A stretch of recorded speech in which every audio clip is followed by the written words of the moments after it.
각이 사는 증시 각도기.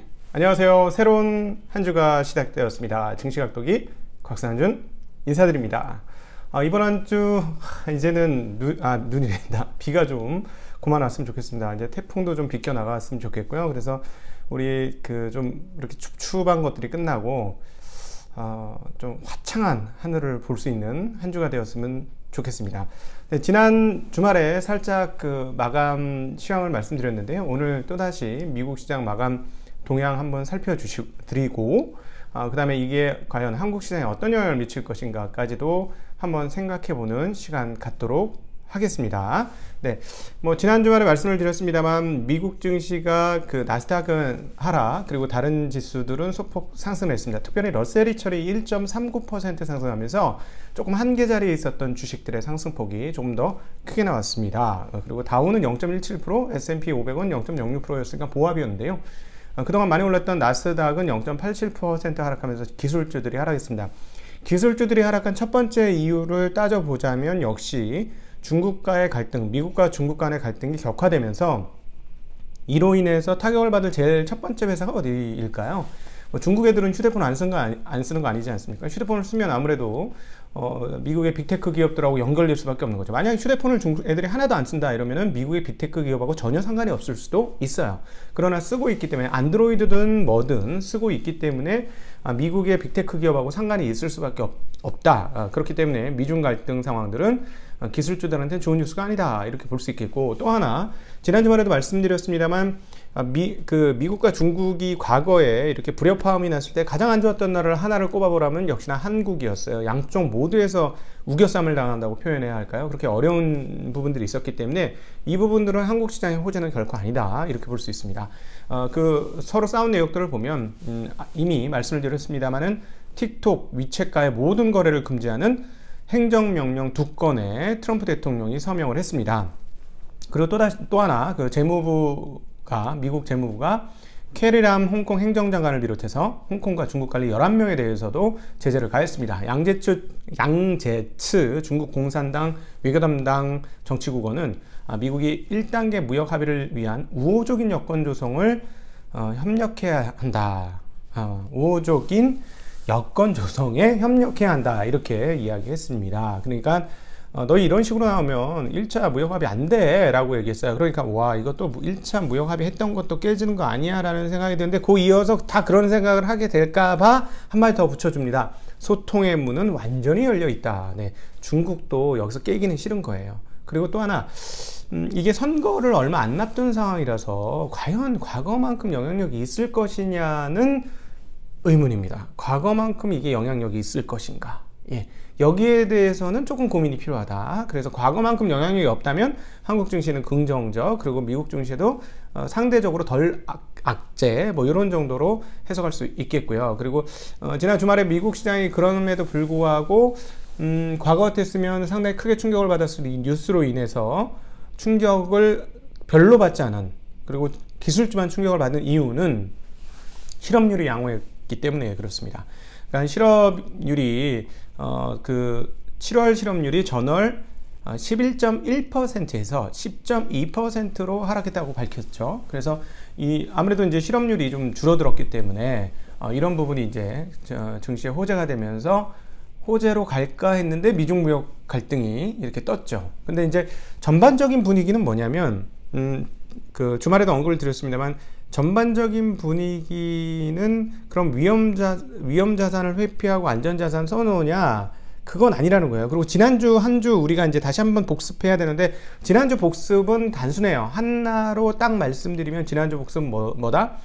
연준이 인플레이션의 고삐를 풀렀다라는 게 가장 중요한, 그리고 일주일 내내 시장을 지배한 주요한 이슈였고, 그리고 미국 시장뿐만 아니라 한국 시장과 신흥국 시장과 전 세계 증시에서 가장 중요한 역할을 했던 어떤 모태가 되는 이슈가 연준의 인플레이션 고삐를 푸른 이 사건이 되겠습니다. 즉 지난 주초에 이야기했던 월스트리트 저널이 이야기한 인플레이션 2% 타겟팅을 굳이 고집하지 않겠다라는 보도, 이것이 시장 전반을 이끌었고, 그리고 이 여타 신흥국 그리고 또 한국 증시의 강세도 거기에 힘입은 바가 상당하다. 이렇게 볼 수 있겠죠. 그렇기 때문에 이번 이슈로 인해서 미국 시장이 어떤 식으로 넘어갈까를 계속해서 관찰을 하는데, 지난주 말씀드렸던 것처럼 채권 금리가 훅 올랐어요. 그리고 다시 훅 떨어졌다 금요일 날 다시 올랐어요. 이게 그러면 채권 가격은 반대로 내렸다 채권 가격이 내렸다, 금리가 오른 만큼 내렸다, 이런 상황이에요. 그렇다면 이건 뭐냐면, 역시 지난번 첫 번째 금리가 확 올랐을 때는 미국 재무부의 채권 발행이 너무 많기 때문에, 미국 국채 채권 발행이 너무 많다, 자금 조달을 너무 많이 해야 되기 때문에, 그러니까 아무래도 돈을 땡기려고 하는 사람이 많으면 돈에 붙는 이자는 어떻게 되겠어요? 나 돈 좀 빌려줘, 돈 좀 빌려줘, 돈 좀 빌려줘, 모두가 빌려달라고 하면 금리는 올라가겠죠. 그쵸? 금리는 올라가. 이 재무부가 돈을 너무 많이 땡기니까 금리가 올라갔던 흐름인데, 만약에 이것까지 이렇게 금리가 올라가면 본격적으로 인플레이션의 뚜껑이 열리면서 인플레이션을 향해서 쭉 전진하게 되겠죠. 그게 지난주에 가장 중요했고, 그럼 이번 주는 안 중요하냐? 이번 주도 그대로 중요합니다. 근데 어찌되었건 지난주에 그로 인해서 굉장히 많이 올랐던 게 뭐였다? 금, 원자재 이런 것이었는데, 지난 주말 시장에 어떻게 됐다? 지난 주말 시장에는 반작용이 나면서 빠졌는데, 그 반작용은 역시 페어로 있는 어떤 것이 달러 가격이 오랜만에 상승하면서 원자재 가격이 떨어졌다, 이렇게 볼 수가 있겠습니다. 지난주 정리를 이렇게 전반적으로 큰 틀에선 해볼 수 있겠는데요. 과연 이번 주 어떻게 될 거냐는 거죠. 일단 지난 주말에 말씀 안 드렸던 것은 트럼프 대통령이 서명을 하나 했습니다. 어떤 서명을 했냐면 행정명령에 대한 서명을 했는데요. 민주당하고 지금 티격태격하고 있죠. 민주당은 2조 달러, 그러니까 뭐라고 얘기하냐면, 낸시 펠로시가 더 높은 숫자를 제시할 준비가 되면 다시 와라, 이렇게 얘기했어요. 그래서 스티브 무누신은 오늘 어떠한 진전도 이루지 못했다라고 지난 주말에 얘기했는데, 트럼프 대통령이 행정명령에 서명하면서 주당 400달러 규모의 추가 실업보험 지원을 연장했습니다. 근데 이거는 민주당이 원하는 것보다 금액이 작은 거예요. 그러니까 이렇게 되면 민주당이 너 자꾸 이런 식으로 할래? 나 이런 식으로 하면 우리 협상 못해, 이렇게 될 수도 있는 거겠죠. 그렇죠? 그래서 이 부분이 이제 확언으로 남아 있어서 이 부분은 시장에서 악재로 작용할 수 있겠습니다. 그래서 이 부분 살펴보셔야 할 것 같고, 그러나 역시나 이제 한국 시장 입장에서는 가장 중요한 부분은 미중 무역 협상이 더 악화될 것이냐, 아니면 어떻게 될 것이냐예요. 이제 아무래도 틱톡, 위챗 저렇게 했으면 이제 자존심 있는 중국이 뭔가 대응책을 내겠죠. 이 대응책이 상당히 세게 나온다 이러면 이건 시장에 분명히 악재일 겁니다. 그래서 이 악재가 세게 불거지게 되면 시장을 좀 흔드는 요소가 될 것이다, 이런 정도로 정리할 수 있을 것 같고요. 그리고 달러가 어떻게 될 것이냐, 달러 약세가 다시 나올 것이냐, 이 부분, 그리고 미국의 채권 가격이 다시 떨어지냐, 즉 금리가 올라가느냐, 이 부분도 굉장히 중요해요. 이 부분들이 이루어지면 지난주 가장 중요했던 인플레이션 선상이 계속해서 진행되는 것이기 때문에 한번 조정을 받았던 원자재라든가, 그리고 한국 시장 같은 경우는 다시 랠리를 뽑을 수도 있다, 이렇게 또 정리를 해볼 수 있겠습니다. 이제 한국 시장으로 돌아와서 시간이 많이 갔네요. 한국 시장으로 돌아와서 얘기를 해보면, 한국 시장은 지금 2018년 이래로 지금 최고가에 다 도달했어요. 거래소는 2300대 중반까지 갔고, 이제 코스닥은 이제 800대예요. 그리고 전 고점이 얼마 안 남았어요. 900대까지도 얼마 안 남은 상황입니다. 사실은 이 정도 되면 부담을 충분히 느껴야 되는 상황이죠. 물론 이렇게 올라온 데는 사전에 많이 빠졌기 때문에, 몸이 가벼워졌기 때문에 그래요. 털릴 물량들이 다 털렸고, 그래서 가볍게 올라오고, 게다가 공매도도 없잖아요. 제 생각에는 이렇게 많이 올라왔기 때문에 과연 9월 달에 공매도 제한, 공매도 금지를 계속 유지할 건지 잘 모르겠습니다. 안 올라왔다면 아마 유지를 했을 것 같은데, 이렇게까지 올라왔기 때문에 공매도를 유지한다고 장담 못 하겠어요. 그래서 공매도가 다시 시행이 된다면 제 생각에는 코스닥 시장은 충격받을 겁니다. 충격받고, 그 다음에 개별 종목도 충격받고, 많이 오른 주식들 충격받고, 바이오주 충격받고, 이렇게 될 것 같습니다. 그래서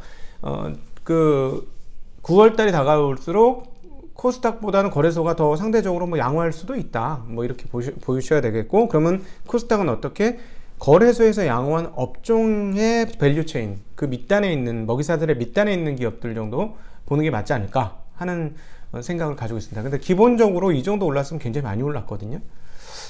그래서 여기서 추가로 더 오르려면 무언가 새로운 동력들이 좀 필요하겠죠. 그래서 시즌2로 말씀드렸던 뭐 외국인들의 매수세라든가 아니면 앞서 언급했던 미국의 인플레이션 용인, 그래서 시장 참여자들이 이제 인플레이션이 되는구나 라고 생각하면 이제 가는 거예요. 그냥 밀어붙일 거예요. 그래서 생각보다 상당히 센 이게 뭐야 도대체 이런 생각이 들 시장이 올 수도 있는 거예요. 그래서 모든 가능성은 다 열려 있습니다. 과거에 비해서 많이 올라왔고, 과거 2018년 고점, 그리고 박스권을 깨느냐 안 깨느냐의 상황, 그리고 그 상단 근처 이렇게 왔기 때문에 조정받을 수 있어요. 조정받을 수도 있는데, 앞서 말씀드렸던 몇 가지 요소들이 풀리면 시장이 그냥 고 할 수도 있는 거예요. 그래서 결론은 저는 시장은 잘 모르겠다. 그래서 역시나 지금 시장을 예측하기보다는 종목 중심으로 들어가야 된다라는 말씀드리겠고, 달러가 굉장히 금이 굉장히 강세를 지나는지 보여줬는데요. 금에 대해서 시간이 혼자 해도 시간이 조금 딸리네. 오늘 월요일날 회의가 있어가지고 제가 좀 마음이 급합니다. 금은 이렇게 말씀드릴 수 있겠어요. 금은 방향성에 대한 매매예요. 방향성에 대한 매매. 금을 갖고 있으면 금이 예전에도 한번 말씀드렸듯이 배당을 잉태해서 우리에게 배당을 낳아주거나 뭔가 추가적인 옵션을 우리에게 주는 것은 없습니다. 위로 가든 밑으로 가든 둘 중에 하나, 줄다리기처럼 이쪽으로 가든 좌로 가든 우로 가든 위로 가든 아래로 가든 방향은 하나밖에 없는 거예요. 이쪽으로 가든 저쪽으로 가든, 그러니까 방향성밖에 없는 거예요. 이런 자산이 금인 거거든요. 그에 비해서 기업들은 대응을 잘하면 어떻게 된다? 인플레이션에 어떻게 된다? 해지를 할 수 있다라는 것이죠. 지금 금에 대한 투자는 인플레이션에 대한 차원인 거잖아요. 그렇죠? 근데 이 인플레이션에 대한 심리가 쫙 가면 금만 그렇게 될까요? 달러 약세에 대한 보완장치로 지금 금값이 좋았는데, 만약 전면적으로 시장이 인플레이션으로 가는 거고 돈 많이 찍어냈어 이러면 금만 갈까요? 기업들은 어떻게 될까요? 그 기업들 중에 성장성 있는 기업들은 어떻게 될까요? 우리가 이미 봤지 않습니까? 지난 몇 개월간? 4월달 이후로 우리는 꾸준히 봤어요. 그래서 실질적으로 금값이 올라가는 거에 비해서 기업들의 가격 올라가는 상승폭이 훨씬 큽니다. 그리고 제가 개인적으로 생각하는 것은 기업은 안전장치가 금보다 더 많아요. 왜냐하면 영업을 잘해서 이익을 증가시키면 그게 안전장치입니다. 그러니까 역의 안전마진인 거죠. 그게 일종의 이익이 증가폭이 커지면 커질수록 일종의 현재 기준으로의 안전마진은 커진다 라는 거죠. 그런 측면에서 2,000달러가 넘은 상태에서 물론 2,500달러 갈 수도 있고 누구 말처럼 지금 3,000달러도 갈 수 있어요. 워낙 통화가 많기 때문에 충분히 가능성은 있습니다만, 제가 보기엔 2,000달러가 넘은 순간부터는 기업에 비해서 금의 안전마진이라는 게 과연 많은가의 의문이 품어진다는 겁니다. 의문이. 물론 갖고 있는 분들은 뭐 천천히 보면서 팔으셔도 될 수 있는 상황이지만, 과연 여기서 신규로 진입을 해야 되는 것이냐에 대해서는 상당한 고민이 있다 라는 게 저 순수 개인적인 차원의 생각이고 저의 자산 운용 상황에서 지금의 상황입니다. 그래서 조금이나마 도움이 되셨길 바라면서요. 오늘 하루도 즐거운 하루 되시고, 지난 주말에 저의 눈이 빠질 만큼 댓글을 많이 달아주신 구독자분들께 진심으로 감사를 드립니다. 그래서 오후에 아마도 우리 안지원 PB와 더불어서 오후 시장 정리 해볼 수 있도록 하겠습니다. 그 오후 시간도 좀 기대하면 부담되니까 기대는 마시고 올라오면 보시든지 말든지는 알아서 결정하시면 좋겠습니다. 이번 한 주도 즐겁게 보내시기를 바라고, 저희도 잘 정리하겠습니다. 시장을 이제부터는 예측하는 단계는 아니고 대응하는 단계고, 계속 말씀드렸듯이 이 장이 2,600을 갈지 3,000을 갈지 아니면 여기서 한번 반락을 할지 잘 모르겠습니다. 그러나 3월달만큼의 하락 정도는 아니고, 앞서 말씀드렸듯이 악재와 호재가 지금 몇 가지가 섞여 있는데, 이 악재와 호재가 어떻게 시장에 반영을 할 것인지 좀 흥미로운 관점으로 이번 주를 시작해 보도록 하겠습니다. 모두 건강한 한 주 되십시오. 감사합니다. 안녕.